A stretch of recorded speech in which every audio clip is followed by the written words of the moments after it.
Antes de recibir el Espíritu Santo, yo era una esposa frustrada. No me gustaba cumplir el papel de esposa. Sentía que no era deber mío. Yo quería que él fuera quien me ayudara a hacer ciertas labores en casa o cositas que se tienen que hacer, como cocinar, limpiar. Yo le reclamaba a él que lo hiciera. O no, lo sentía como un peso para mí, ¿no? No siempre, que yo también trabajo, él también puede hacer ciertas cosas, porque yo llegaba cansada y entonces me frustraba. No lo quería hacer o lo hacía, pero con mala forma o mala manera, de cualquier manera, sin ningún empeño, ninguna dedicación. No había la atención o diferencia que ahora tengo.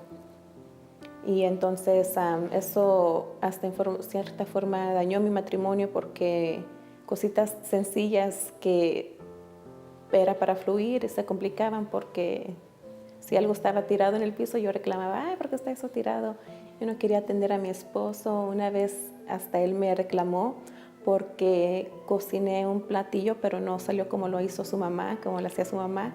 Entonces a mí eso me molestó, porque dije, bueno, no soy tu mamá. Entonces fue ocasión de pleito, porque hasta me sentí así comparada, porque yo no crecí en un hogar donde tenía que estar siempre cocinando. Me casé joven y no estaba impuesta siempre a andar limpiando, cocinando, cuidando de alguien. Cuando yo llegué aquí a la iglesia y después que recibí el Espíritu Santo me mostró, me enseñó que cómo debo de cuidar de mi esposo, cómo debo de ser de mujer, mi papel en la casa como mujer, no por una obligación o porque yo soy mujer, sino porque el Espíritu Santo me ha mostrado. Ahora los miro como un privilegio poder cuidar a mi esposo, a mi casa, a poder cuidar y ser detallista. Me gusta mantenerla limpia, que siempre haya algo para comer, hasta con flores, algo, detalles que antes no tenía. Ahora me gusta tenerlos, porque me gusta que mi esposo llegue a casa y se sienta cómodo, no se tenga que preocupar por la casa sucia o que no haya comida o algo. Entonces ahora el Espíritu Santo me ha cambiado, en el sentido que me ha mostrado el amor que yo debo tener, no solo con mi prójimo, sino con mi marido, que es mi compañero de vida.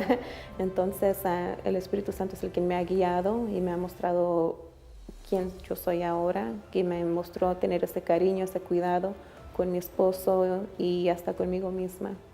Ahora yo disfruto el tiempo que yo paso con mi esposo y hacerle de comer, sentarnos a comer juntos. Ese tiempo para mí, aunque sea una comida sencilla que estemos comiendo, sea lo que sea que comamos, me aprecio esos momentos que nos sentamos juntos a comer. El Espíritu Santo me ha enseñado a ser una esposa atenta.